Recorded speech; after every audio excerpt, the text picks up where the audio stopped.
wellnesscouch.com, streaming wellness into your lives. Welcome to Nourishing the Mother, featuring your hosts Bridget Wood and Julie Tenner.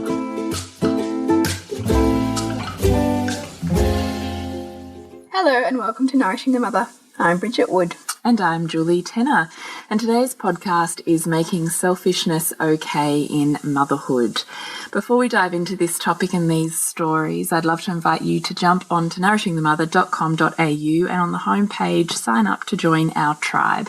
Once a week, we will send you an email with all the links to everything we've put out in the world so you can pick and choose where you'd love to dive deeper. And occasionally we'll send you another story format type of email that's a discussion Bridget and I would have, something that's been really big in our lives that we have a toolkit for or an awakening about, that we really think a conscious mother like you would really get something out of to resonate in your own world. So please sign up to join our tribe with your email address at nourishingthemother.com.au. So, selfishness. It sounds like such a loaded term, doesn't it? And it's so fascinating, isn't it? Because selfishness is still one of the shadow traits that I struggle to integrate the most. It's still the trait that I see in my family of origin that I judge very harshly, which is very clearly a sign that I have not as yet integrated that within myself. So have not as yet owned my own selfishness, or still try to box it away and pretend it doesn't exist within me. So either way, not integrated. Yeah, I mean, it's funny, even as I've sat with doing this topic, I'm thinking, God, how do I really feel about making selfishness okay in motherhood? Because it is so, it almost has like really negative connotations, doesn't it? Which means we really haven't fully loved it yet. We haven't fully seen the benefits to us of that and the benefits to our family of owning that trait within us. Yeah, so I thought maybe let's start there. So, what would a selfish mother be like? What would she do that we would really struggle with, or perhaps are in opposition to our choices? So when I think about a selfish woman or a selfish mother that I'm trying so hard not to be, I'm thinking about someone who puts her own needs ahead of her kids. Someone who doesn't care what effect, a bit ruthless, that doesn't care what effect it has on her immediate family because she's going to do this thing that serves her the best, regardless of whatever's going on. I don't really care about what's happening for you because it's about what's happening for me. Perhaps someone that seems or appears to be a bit narcissistic. So the whole world is about them versus about the empathetic connections and the, effect that our actions have on others. What does selfish mean to you? I would echo all of those, and it certainly would be around really putting themselves first without much care or regard for how that impacts others. And certainly in motherhood we know that means putting yourself first without much regard for how your children might deal with that. And particularly on this conscious parenting path, that can be quite jarring, that idea of how our actions might impact them, which I think is also why you and I sit a little bit uncomfortably with it too, isn't it? But ultimately, selfishness is necessary on some level for us to nourish ourselves. But does it come with that language, or can it be flipped to be something more in service of ourselves in order to give out, as opposed to inherent selfishness? What do you think? No, I think it totally can. I'm actually thinking back to the blog that I wrote during the week, which was Calling Lost Libido, which was all, I talk a lot about that aspect of motherhood that can feel as though, along came the babies and out the door went my libido kind of scenario. But within that, I really talk about perception flips on what's actually happening below what we want to perceive is happening within our sexual selves and relationships. And one of those aspects is in and of itself selfishness, because the whole the whole being of eros, the ability to have tremendous, earth-quaking sensations of pleasure within your own body requires a level of selfishness. You have to be within yourself in order to follow those, movements of pleasure like a, Hansel and Gretel through the deep dark forest, right? You kind of you're looking for those sensations, that sensuality, and you're following that. You know, there's a level of surrender that's involved, is that, you know, within the selfish component. And selfishness also says on some level that I am worthy enough to receive that. So it's a worth tied to selfishness too, that says this is okay for me. You know, it's okay for me to be in this space to receive that. Yes, absolutely. And put me first, in essence. Absolutely. But the nature of intimate partnerships, and certainly the nature of conscious motherhood, is to merge, to move away from being one to being some. Yeah. You know, and so when we start doing that, when we start creating more and more merging and more blending and letting go or moving away from oneness, not oneness as emerging, oneness as in our sense of selfishness and sense of own self, whether that's identity, that's who we are, that's what we love doing. This is those ideas that morph in a relationship into this is who we are when we're together. This is who I'll be for you. This is who I am when I'm in service to you. This is what I need to do in order to please you. You know, when we start letting go of those pieces of ourselves in order to receive love, and often that comes from much earlier childhood. Yeah. Story anyway, is that, you know, you weren't loved for exactly who you were autonomously. So in order to be secure enough to receive love, you're willing to sacrifice pieces of yourself. I'll give those up because I want you. And we do this in relationships then, and we do this in motherhood, and it becomes this pattern that we just keep hitting. And we certainly do it within sexual relationships, and those relationships that become more merged end up in essence becoming more bland, because you actually need separateness whilst at the same time being able to, like, this is one of the paradoxes, right, to be able to walk the tightrope of togetherness but be selfish enough to experience your own body. So be with another but experience yourself at the same time. And so I guess I'm starting to flip selfishness in recognizing, as you said, Bridget, that it's such an underpinning in our sense of self-worth and therefore self-expansion within relationships and within our lives and within what we consider we're worthy of. And certainly within day-to-day pleasure acts. Because, you know, yes, okay, I could go hang the washing out, or I could sit down and have a cup of tea. But would that be selfish? But we can't go, well, you know what? I really get what you're saying, Julie, because I want that. I want an ecstatic, blissful, sexual ownership where I am in my body.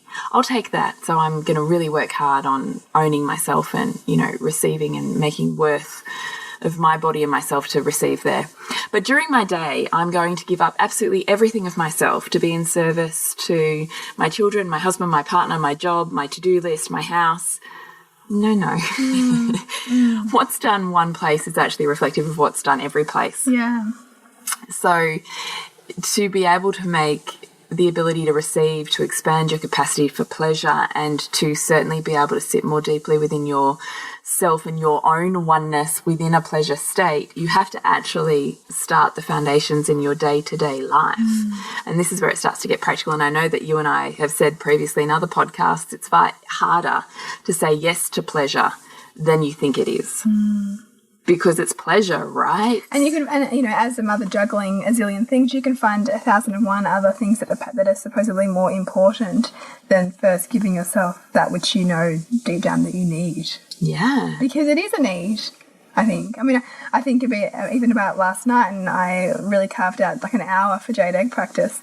And what that opened up in me has flowed into the rest of my evening last night and today, and I can totally see a huge shift. And that is when you recognize that when you put in and when you create that space for what we call selfishness, that is such an act of service to those we love. And I know it's cliched, and you know, maybe the cliche is going and getting, you know, your nails done, but what about actually deeply putting into your body and really embodying, you know, a feminine practice or a, you know, an act of nourishment, however that looks for you.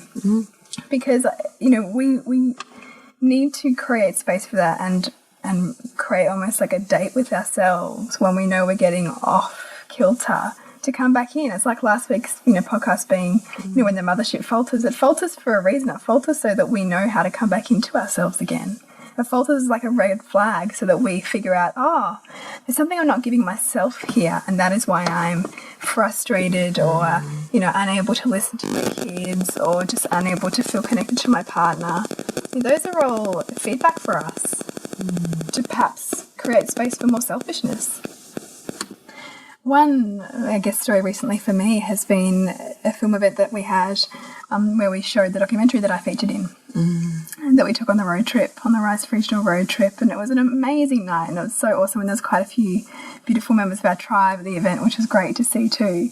And we hashed out some amazing topics on the panel, you know, about, you know, female empowerment and just equality and all of these grand themes, and we did pick up on one of the themes in the film, which was all about, it's not so much about having to fight for something as owning it, which I think is interesting in the context of us being sitting here talking about owning our selfishness, because there were some elements of the discussion around these women going after their dreams and perhaps, you know, how they manage family and their big dreams that really triggered me, because I see that at the moment I still see a big trade-off between having these massive, you know, perhaps hustling businessy goals, and what I see as perhaps taking away from the role that I see as a mother that we play, and the incredible way in which we shape our children, reflective of the value that I place on that, whereas not everybody else does that. And it's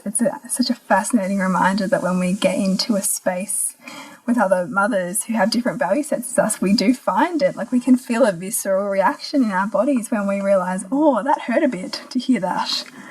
And that was where it was for me. And there was certainly like that feeling of you know, that one-eyed focus on a big business dream as somewhat selfish was where I was sitting with that.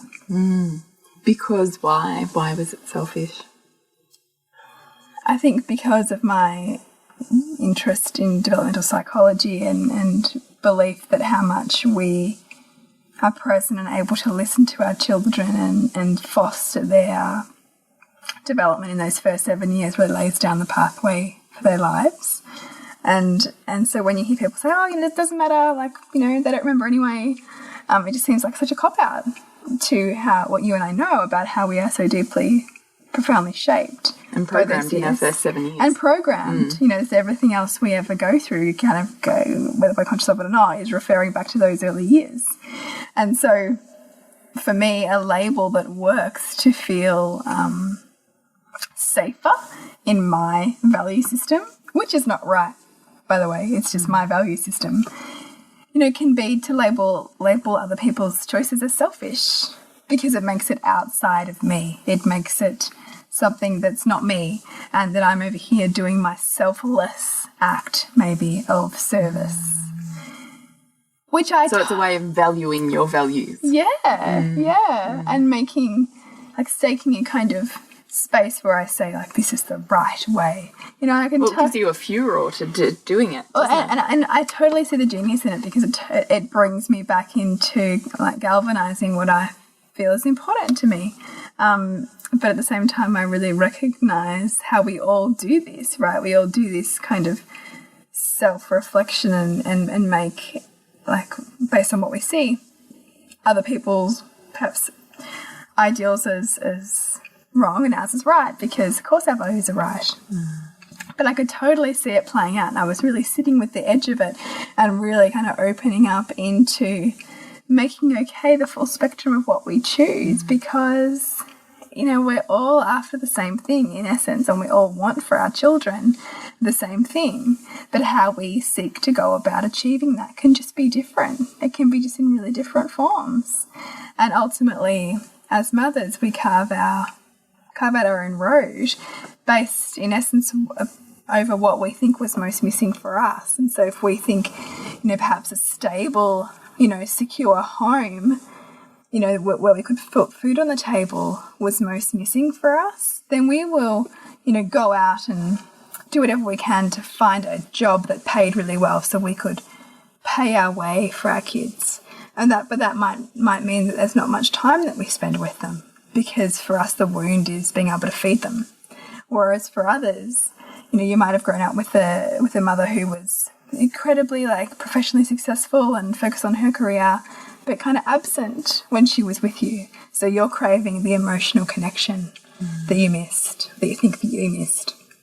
And we're all being run by these stories, and we're all looking at, you know, the world around us and the mirrors that the world provides through people to kind of figure out our way and to make our way on some level right, to help, you know, soothe the little child inside who's still looking to be healed. Which in a way is selfish. Which is in a way selfish, right?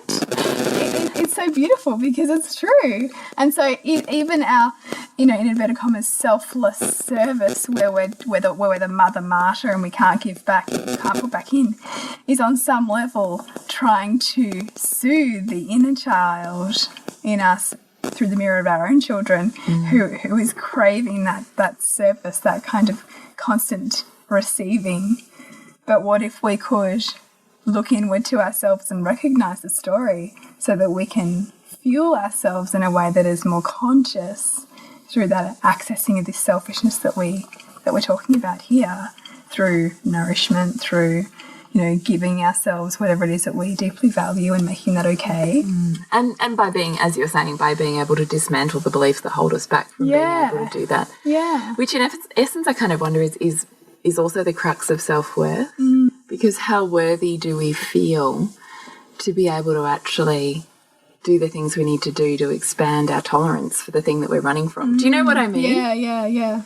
So sometimes I think the very thing we're running from is actually like the greater the resistance, the greater the healing that's on the other side of stepping into that rather than running from it. And I think selfishness is probably one of those, you know, tender areas for a lot of us. Maybe not all of us. Some of us are quite happy to be within our selfishness and own that, but there'll be other traits that they struggle with. Yeah. So how do we make selfishness okay in motherhood, and why do we want to, I think is the reason too. Because if you've got a story on I can only be a mother like this, the way that I want to be and the way that I value is the most flawless version for my children. The only way I can do that is by giving up all these things of myself and by getting rid of this part of me that wants just me and my way. Why would we want to change that? Why do you think?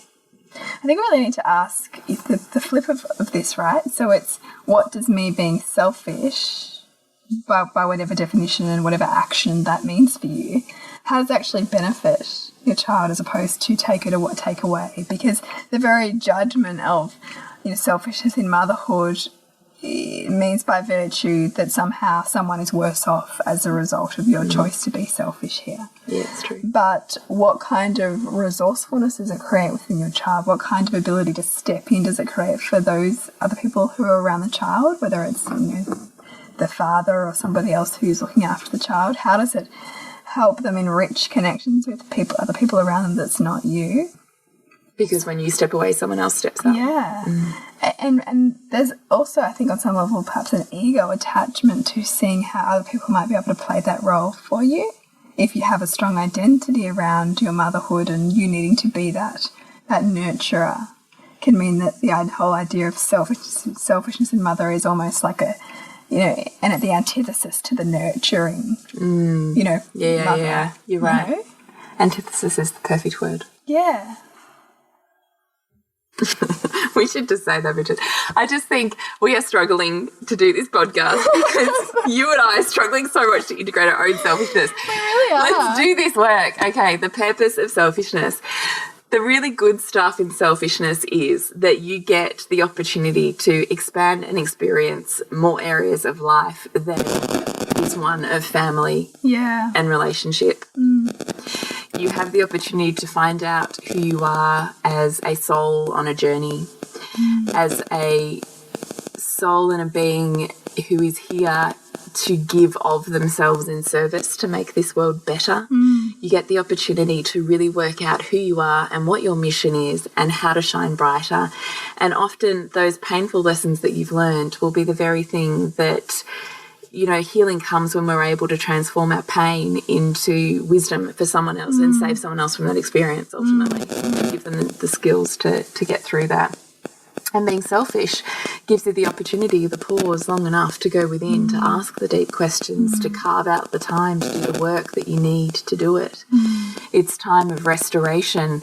It's time of working out who you are, knowing that when you come back, that more filled up version of you flows effortlessly out into the other areas of life that you want to say it takes away from. So we want to say, by being selfish, it takes away from my kids. But like you've said, Bridget, yeah, okay, sure. So when you remove yourself physically, who else steps up? But also when you come back, who are you when you come back? Are you a more lit up, more dynamic, more overflowing with love or spaciousness, capacity mother than what you were previous to that? And how does that, in fact, enhance your children's experience of you rather than detract from their experience of you and their childhood? I also think that selfishness, allows you time to form connections with other people, strengthen friendships, strengthen relationships outside of the family unit, which in and of itself can save the family unit. Yeah, and we know that, so I think women particularly who have strong social relationships put less pressure on their marriage to fulfill, for their partner to fulfill everything for them. Yeah. So that really helps the relationship by it not having to be, the kind of the waste bin for everything, that doesn't work in a person's life. For sure, and that's how you make tribe, right? Tribe exists when you seek it. Yeah. Tribe doesn't happen when you're passive in its process of seeking it. So, if you've put in the time and the effort to seek those connections will pay you back in, helping facilitate your kids' activities or get them to and from or give them play dates where they expand their capacity of knowing and understanding of other people and other families and other relationships and how to be on their own and foster their own resilience and their own internal dialogue and, come back themselves perhaps more filled up or with more question or more valuing the family unit that they are so immersed in. What else? I'm trying to spitball here. Being selfish allows me to really seek my own pleasure path. It allows me to say, no, right now in the hierarchy of needs, mine are greatest. And I'm willing to honour myself with that. And I think that's so desperately important. I mean, I think we talk so much in this culture about, as we talked about earlier, putting back in and, having time out and blah, blah, blah, blah. But unless it becomes more than even a once a week habit, if it's not a daily habit, as we talked about, it doesn't flow effortlessly out into those other areas. And the reality is it doesn't work if you're only saying, oh, I get to do that when I go and get that hour to myself away from my children. I mean, it's about getting okay with setting the boundary and creating that within the family dynamic, even when you're immersed in it, doesn't it? Because otherwise, what if you're a new mother or a mother with a baby who has no other support, who has no way out? Sometimes it's about finding and carving out time for selfishness when you're amongst it all and how to be more okay with that at the same time as getting everybody else's needs met. How to do it in motherhood as opposed to separate too. Yeah, I get that. Because and so often it is a state of mind too, and it is a willingness practice that we have to give ourselves. And sometimes it can be, how can I bring my child along with me on this? Because, you and I have totally done that sometimes too, where we know that our needs to put back in and to make ourselves a priority are so great that we find a way to bring our little ones along the journey with us on that. Yeah. Because we know that we need to carve out that space for ourselves first, which will totally transform our home life with them. Yeah, that's exactly right. So let's just, bring it back and wrap it up in this last part of the podcast in terms of a toolkit. Making selfishness okay in motherhood. Why is it important? Because if you are burnt out, strung out, hating on motherhood more than you're loving it, stuck in a rut, feeling like there's a part of you that's dying to be expressed but is literally dying, then there's a part of you that is asking to listen to your own selfishness, to carve out the space where you make her okay and part of your bosom embrace rather than, shunned in the black closet. I just think that's why, because when we make selfishness okay, more of us expands. Yeah. And the brighter we shine, the brighter we let our kids shine. Unconsciously, that's what happens, because they orbit the same that we do. So I do think why is it important to embrace selfishness, because if you're particularly triggered by it, those triggers will become less within your family, within your friendship circles, perhaps within your workplace or your life. The more you integrate your own, the less you'll need to rub up against it in the world outside of you. So it does, certainly ease the pain there. It allows you to expand and grow in the areas that you currently perhaps are wishing, even if it's just a tiny little whisper at this point that maybe you're not ready to fully listen to. It also does, we're asking you to flip your perspective on how it adds to your relationship and your family life rather than takes away. So we've hit you with a few examples. We would love you to journal your own, or certainly jump on if you're in our members group, and we can all hit you up with, hey guys, I'm looking for the flip of selfishness, and we will all jump on there and offer you our wisdom. And it is definitely one that has come up a lot in the Shadow Week of our Living to Loving program, has been that as a trait. Oh, massive. Because if you often as conscious parenters, we're coming from a background of unconscious parenting that we found wounding in some way. So we're all carrying a mother wound of some sort. And often those mother wounds have quite a trait in narcissism. Which in and of itself is a level of selfishness. Yeah, isn't it? Yeah. So, and I just think, we're really trying to flip that, because we're all narcissistic and we're all altruistic. We're both, just in different areas of life. And a label just allows you to make it them, not you, right? Yeah. Which is what you were talking about from your movie. It allows you to make it outside of you and go, well, that's you. Yeah. And therefore mine is more sacred, and I honour that more deeply. Which is just further disowning what's inherently in you. Anyway, yeah. But also at the same time allows you to pump up your own values, right? Yeah. I mean, it's kind of genius. It is genius, because, and also it makes you, sometimes can be inspiring, because you're like, no, like I know what I value, and it can be really empowering too. Yeah. So that's also why we use that. Yeah. That kind of judgment. And also why we want to make selfishness okay is to show the way for our kids, because when we choose ourselves and we say yes to ourselves over our children, they do actually learn how to be respectful and responsive to that. They learn how to be in another's orbit rather than you being in theirs. They learn how to tune in to the subtleties of the people around them. They learn emotions and empathy and communication. They learn resilience. They learn how to learn on their own and be on their own. And, for me, boredom is one of the best things when my kids go, I'm so bored, I don't know what to do. I'm like, fantastic.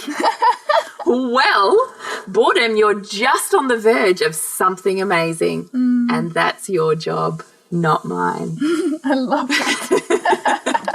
And they all go, oh, like this.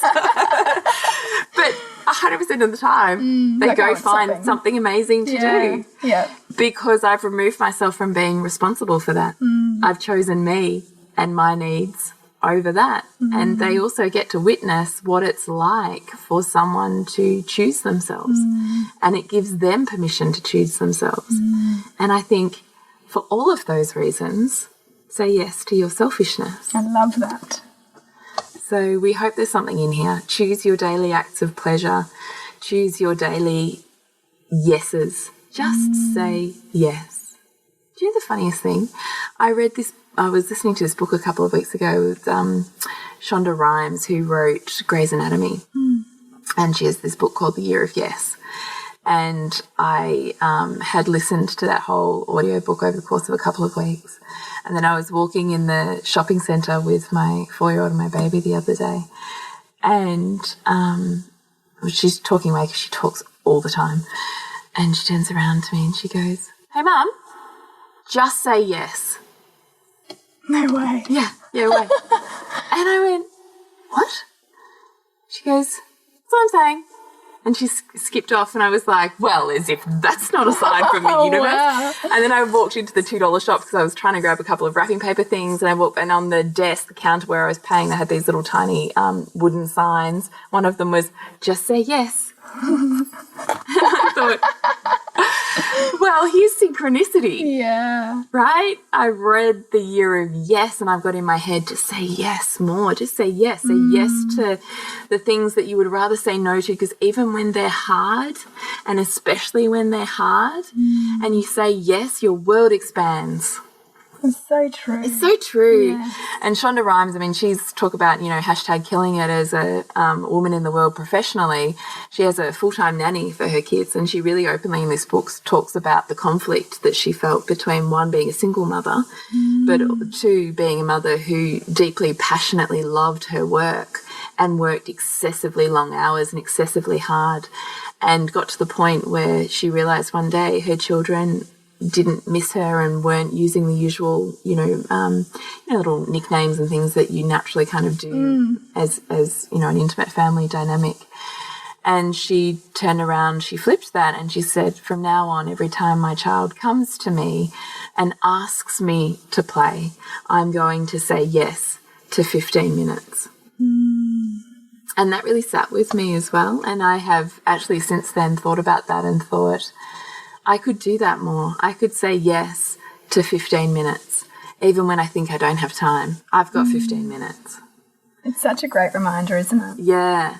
So I've totally deviated, but what it made me just literally think about that then is to just say yes, because pleasure is far harder to say yes to because of all our underlying beliefs on self-worth and worthiness to receive that is stacked upon our inner child dialogue of what we had to give up or sacrifice in order to receive love.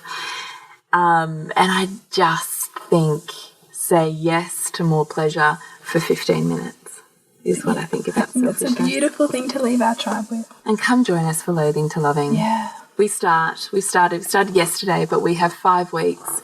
This is the first week where we let you catch up on content, and then we're doing weekly webinars and our online Facebook group, and you can join as many of these live rounds as you want for life. So please come and join us. We do now have payment plans, which do make it a heck of a lot easier in the family budget.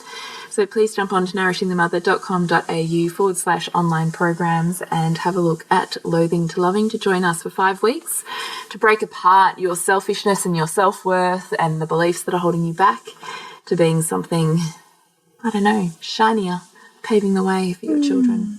Beautiful. And to connect with you, Bridget, suburbansandcastles.com. And to connect with you, Jules, is thepleasurenutritionist.com. And thank you so much for listening. We know we struggled with this one. We have stopped and started so many times because we're like, oh my God, why is this so hard? Thank you for hanging in there with us. We hope at the end you've got something out of it. So please, keep emailing, keep letting us know. If you've got 5 seconds, please rate us on iTunes or leave a review on Facebook. We're Nourishing the Mother on Instagram and Facebook. I think that's about it, isn't it? It is. And remember to nourish the mother to rock the family. Let's say that with a bit more gusto. Let's do it. You've got to nourish the mother to rock the family. And we want you to remember that and say yes to 15 minutes. And we'll see you next week when we continue to peel back the layers on your mothering journey. This has been a production of TheWellnessCouch.com. Check us out on Facebook and join in the conversation on Facebook.com/TheWellnessCouch. Subscribe to each show on iTunes and check us out on Twitter. The Wellness Couch, streaming wellness into your lives. Whilst the Wellness Couch presenter endeavor to provide accurate and helpful information to their listeners, these podcasts cannot take into account individual circumstances and are not intended to be a substitute for health and medical advice from a qualified health professional. You should always seek the advice of a qualified health professional before acting on any of the information provided by any of the Wellness Couch podcasts.